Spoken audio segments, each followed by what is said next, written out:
तो एक नए डिफरेंस में आपका स्वागत है। ये डिफरेंस आपका बेलमेंट और प्लेज के ऊपर होने वाला है। अच्छा डिफरेंस है। इसको क्या नाम है, अभी जो पेपर हुआ था उसमें भी पूछा गया था। ठीक है, बेलमेंट प्लेज के ऊपर आया हुआ था क्वेश्चन, तो उसको कर लेते हैं, अपने आप में इंपॉर्टेंट हो जाता है। ठीक है, ताकि इसको बड़ा शॉर्ट नोट लिखने के लिए भी आए तो भी आप लिख सको। ठीक है, तो बेलमेंट हमारे पास दूसरा प्लेज है। मैंने तकरीबन 1 2 3 4 5 6 7 8 9, ठीक है, 9 पॉइंट लिखे हैं। 9 पॉइंट से काफी अच्छा खासा क्लियर हो जाएगा कि बेलमेंट क्या है और प्लेज क्या है। क्लियर? तो एक तरफ आपका बेसिस आ गया, एक तरफ आपका बेलमेंट आ गया और एक तरफ आपका प्लेज आ गया। सबसे पहली बात अगर हम बात करें तो मीनिंग लिखा मैंने। मीनिंग में लिखा मैंने कि a bailment is the, bailment का मतलब क्या होता है, is the delivery of goods, यानी गुड्स को डिलीवर करना। गुड्स को डिलीवर करना कहां से? By one person to another, यानी जब एक बंदा दूसरे बंदे को गुड्स क्या कर रहा है, ट्रांसफर कर रहा है फॉर सम पर्पस। अभी इसका ना कुछ उद्देश्य होना चाहिए, सम पर्पस के लिए। अपॉन अ कॉन्ट्रैक्ट, एक कॉन्ट्रैक्ट के तहत, that they cell comma when the purpose is accomplished, यानी जब आपका पर्पस पूरा हो जाएगा, आप अपने उद्देश्य को प्राप्त कर लोगे, तो उसको आपको बी रिटर्न, आपको वापस करने के उसको। इसका मतलब ये हुआ कि अगर मान लो मैंने आपको 2 मार्कर दिए रखने के लिए, क्लियर है, जब 2 मार्कर मैंने आपको दिए किसी पर्पस के लिए दिए, मान लो आपने वो पर्पस कर लिया, तो आपको फिर वो मार्कर मुझे क्या करने पड़ेंगे, लौटाने पड़ेंगे। तो वही बेलमेंट एक तरीके से। क्लियर? तो bailment is the delivery of goods, आपने गुड्स डिलीवर किया by one person to another for some purpose, कुछ ना कुछ पर्पस जरूर होगा इसका। Upon a contract then that they shall when the purpose is accomplished, यानी जैसे पर्पस कंप्लीट हो जाएगा, बी रिटर्न, आपको उसको वापस करना है। अदरवाइज डिस्पोज्ड ऑफ, आप उसको क्या है, निपटा भी सकते हो, बाहर भी फेंक सकते हो, खत्म भी कर सकते हो, according to the person delivering that, यानी जिस बंदे ने आपको गुड्स दिए थे उसने बोला था कि भाई तुम इसको यूज कर लो, यूज करने के बाद ना एक काम करना है, इसको बेच देना मार्केट में या फिर फेंक देना, जो भी करना तुम्हें देख लेना। और ये भी बोल सकता हूँ कि इन गुड्स को मुझे वापस दे दो, तो अगर वापस बोलूंगा तो आपको वापस करने पड़ेंगे दोनों यूज करने के बाद। जब आपका जो पर्पस था वो जैसे हमने बोला पर्पस के लिए दिया गया है, तो पर्पस अगर जैसे कंप्लीट हो जाएगा और वो हो गया कंप्लीट, तो उसका मुझे गुड्स वापस मिल जाएंगे। क्लियर है? या फिर मैं ये भी बोल सकता हूँ कि इन गुड्स को आप जाके बेच देना, उसका कोई दिक्कत नहीं, कुछ भी बोल सकता हूँ। तो बेलमेंट क्या हो गया? बेलमेंट मतलब delivery of goods by one person to another for some purpose, कुछ ना कुछ पर्पस के लिए, अपॉन अ कॉन्ट्रैक्ट, कॉन्ट्रैक्ट के तहत ही होता है।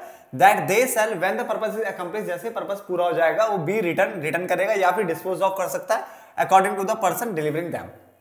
ठीक है, जिस बंदे ने गुड्स डिलीवर किया था, आपको दिया था, उसके डायरेक्शन के हिसाब से आप इसको आगे डिस्पोज ऑफ कर सकते हो। बट यहाँ पे लिखा है it means bailment of goods, pledge मतलब होता है bailment of goods as security against the loan, यानी जब आप लोन लेते हो तो गुड्स को ना एज अ सिक्योरिटी आप गिरवी रख रहे हो। तो प्लेज में क्या करा आपने, it means bailment of goods, यानी गुड्स का बेलमेंट कर रहे हो, ट्रांसफर कर रहे हो एज सिक्योरिटी की तरह against the loan. It is use when the lender, lender मतलब जो दे रहा है, लेंडर मतलब जो दे रहा है, तो लेंडर मतलब हो गया प्लेजी, यहाँ पे कौन हो गया, प्लेजी। टेक्स एक्चुअल पोजीशन, ये तब यूज किया जाता है जब जो लेंडर यानी जो प्लेजी होता है takes actual possession of the assets, यानी वो एसेट्स का एक्चुअल पोजीशन ले लेता है। क्या ले? तो लेंडर मतलब जो लोन दे रहा है ना, तो वो उसका क्या एक्चुअल पोजीशन ले लेता है। जैसे मान लो आप लोन लेने गए तो उसने क्या करा, आपका स्टॉक जो है ना गुड्स थे वो गिरवी रख, आपने गिरवी रख के लोन लिया है, तो वो गिरवी रख लेना, तो आप किसके पास वो पोजीशन चला गया, वो चला गया लेंडर के पास, जिसने आपको लोन दिया उसके पास वो गुड्स पहुंच जाएंगे। क्लियर? जो डेफिनेशन आपको बहुत अच्छे से करनी चाहिए, मैं हर वीडियो में ये चीज बताता हूँ, इसलिए ज्यादा टाइम भी लगाते हैं। बाकी पॉइंट बहुत आसान होते हैं, डेफिनेशन होता है ना वो आपको अच्छे से क्लियर कर लेना चाहिए। क्लियर? तो क्या कह रहा है ये, अब bailment is the delivery of goods, यानी गुड्स को डिलीवर करना by one person to another, यहां तक समझ में आ गया। फॉर सम पर्पस, ये भी समझ में आ गया। आगे लिखा अपॉन अ कॉन्ट्रैक्ट, यानी कॉन्ट्रैक्ट के तहत होगा। That they shall when the purpose is accomplished, जब पर्पस पूरा हो जाएगा तो आपको गुड्स को या तो रिटर्न ऑफ करना है, या तो सॉरी गुड्स को या तो रिटर्न करना है, वापस करना है, या फिर अदरवाइज डिस्पोज ऑफ, उसको डिस्पोज ऑफ कर सकते हो, but in according to the person delivering them, जिसने आपको गुड्स दिए थे उसकी डायरेक्शन को समझना पड़ेगा, उसने जो बोला ना वो करना पड़ता है इसमें। ठीक है ना, उसके अकॉर्डिंग आप आगे डिस्पोज ऑफ भी कर सकते हो। बट यहाँ पे bailment of goods and goods transfer किए जा रहे हैं as security against the loan, यानी आपने लोन लिया, लोन के बदले में कोई घर गिरवी रखता है, कोई कुछ गिरवी रखता है, तो आपने गुड्स गिरवी रखे हैं, ये बोल रहा हो। ठीक है ना, और इट इज यूज व्हेन, ये तब यूज किया जाता है जब लेंडर यानी जब लोन देने वाला था, प्लेज जिसको हम प्लेजी बोलेंगे यहाँ पे, टेक्स एक्चुअल पोजीशन, और उसके बाद एक्चुअल पोजीशन चला जाता है गुड्स का, किसके पास चला जाता है, लोन देने वाले के पास गुड्स का पोजीशन चला जाएगा, क्योंकि आपने गुड्स के बदले में लोन लिया हुआ है। क्लियर? तो आपके गुड्स जो है अब लेंडर के पास रहेंगे जब तक कि आप उसको पेमेंट पूरा ना कर दो लोन का।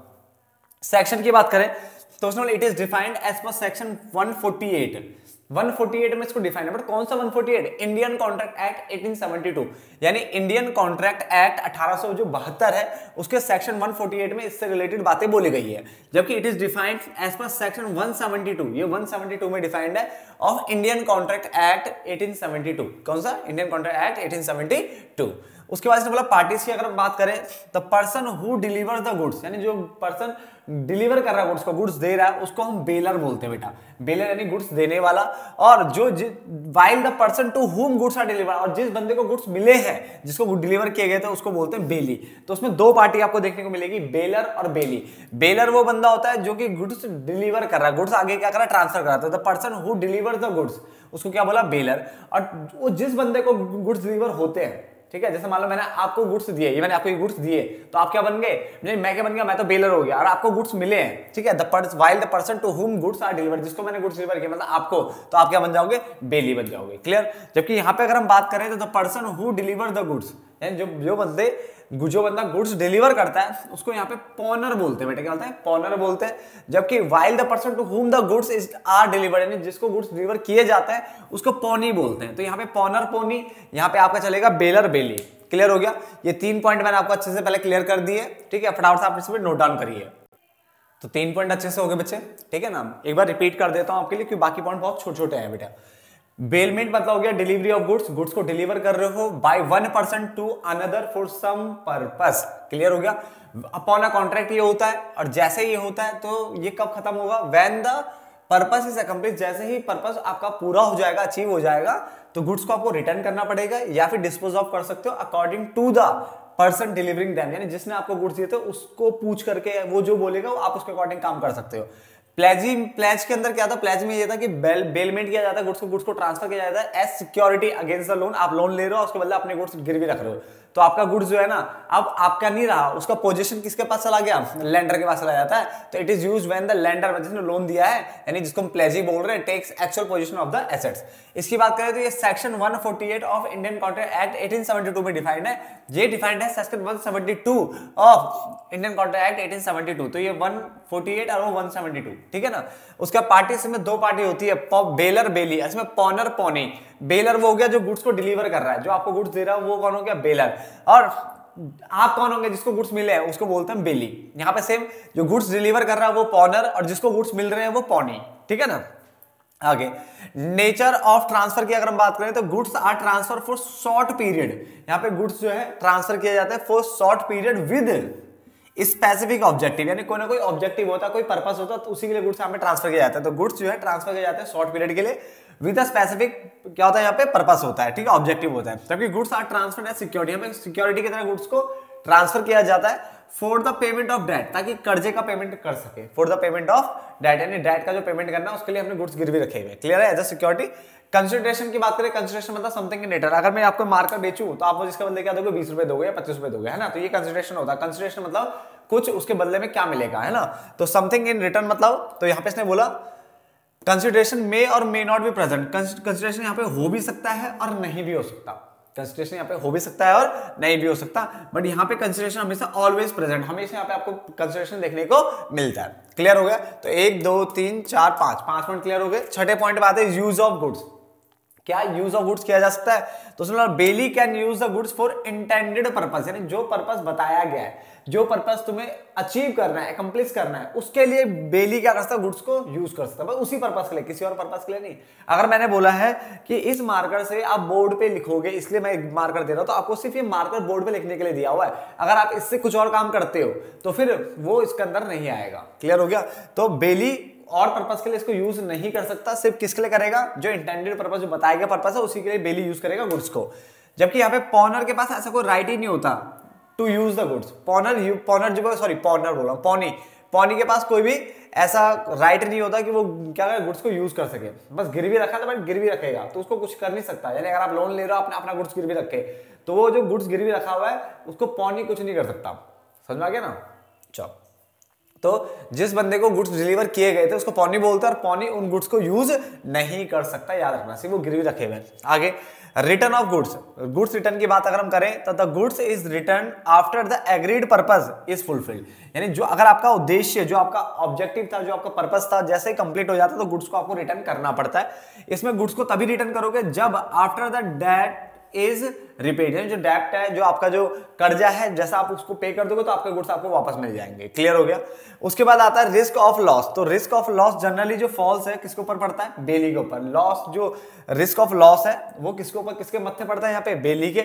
बट यहाँ पे रिस्क ऑफ लॉस जो है वो falls on the pleasure, pleasure के ऊपर, यानी जो गिरवी रखवा रहा था ना प्लेजर, तो प्लेजर के ऊपर यहाँ पे क्या होता है? फॉल करता है क्या चीज? Risk of loss. तो यहां पे से मैं एक बार रिपीट कर रहा हूं, ध्यान से देखना। नेचर ऑफ ट्रांसफर की अगर हम बात करें, शॉर्ट पीरियड होता है बट स्पेसिफिक पर्पस के लिए होता है। ये आपको ट्रांसफर करते हैं गुड्स को आप as a security for the payment of debt, ठीक है ना। उसके बाद कंसिडरेशन यहाँ पे मे और मे नॉट भी प्रेजेंट, हो भी सकता है और नहीं भी हो सकता है, यहाँ पे कंसिडरेशन हमेशा प्रेजेंट होगा। उसके बाद यूज ऑफ गुड्स, जो बेली है वो गुड्स को यूज कर सकता है बस सिर्फ इंटेंडेड पर्पस के लिए, जो पर्पस बताया गया, उसके अलावा किसी दूसरे पर्पस के लिए वो यूज नहीं कर सकता। पौनी तो बेटा यूज ही नहीं कर सकता किसी भी पर्पस के लिए, क्योंकि वो सिर्फ आपने गिरवी रखे, आपके गुड्स को यूज भी नहीं कर सकता, बस गिरवी रखे उनके पास, ठीक है ना। और कब वो आपको वापस कर देगा? जब आप उसका लोन दे दोगे, उसको पैसा दे दोगे तो आपको गुड्स वापस दे देगा। क्लियर। उसके बाद मैंने कहा रिटर्न ऑफ गुड्स, यहाँ पे गुड्स रिटर्न होंगे जैसे ही पर्पस आपका अचीव हो जाएगा, फुलफिल हो जाएगा। यहाँ पे गुड्स है रिटर्न होता है जब आप डेप्ट को क्या कर देते हो? रिपे कर देते हो। उसके बाद रिस्क ऑफ लॉस, लॉस की बात करें तो जो लॉस का जो रिस्क है ना वो किसके ऊपर पड़ता है? बेली के ऊपर, यहाँ पे पड़ता है प्लेजर के ऊपर। क्लियर।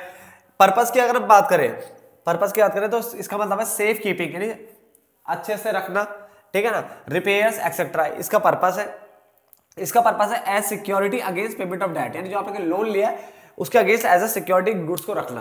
तो as a security against payment of debt, यानी जो कर्जा लिया उसके बदले में गुड्स गिरवी रखना, यहाँ पे ये पर्पस रहता है प्लेज के अंदर। जबकि पर्पस इस वाले में जो रहता है वो सेफ कीपिंग रखना और रिपेयर जो है एक्सेट्रा, इस टाइप की चीजें आती है इसके अंदर। क्लियर हो गया।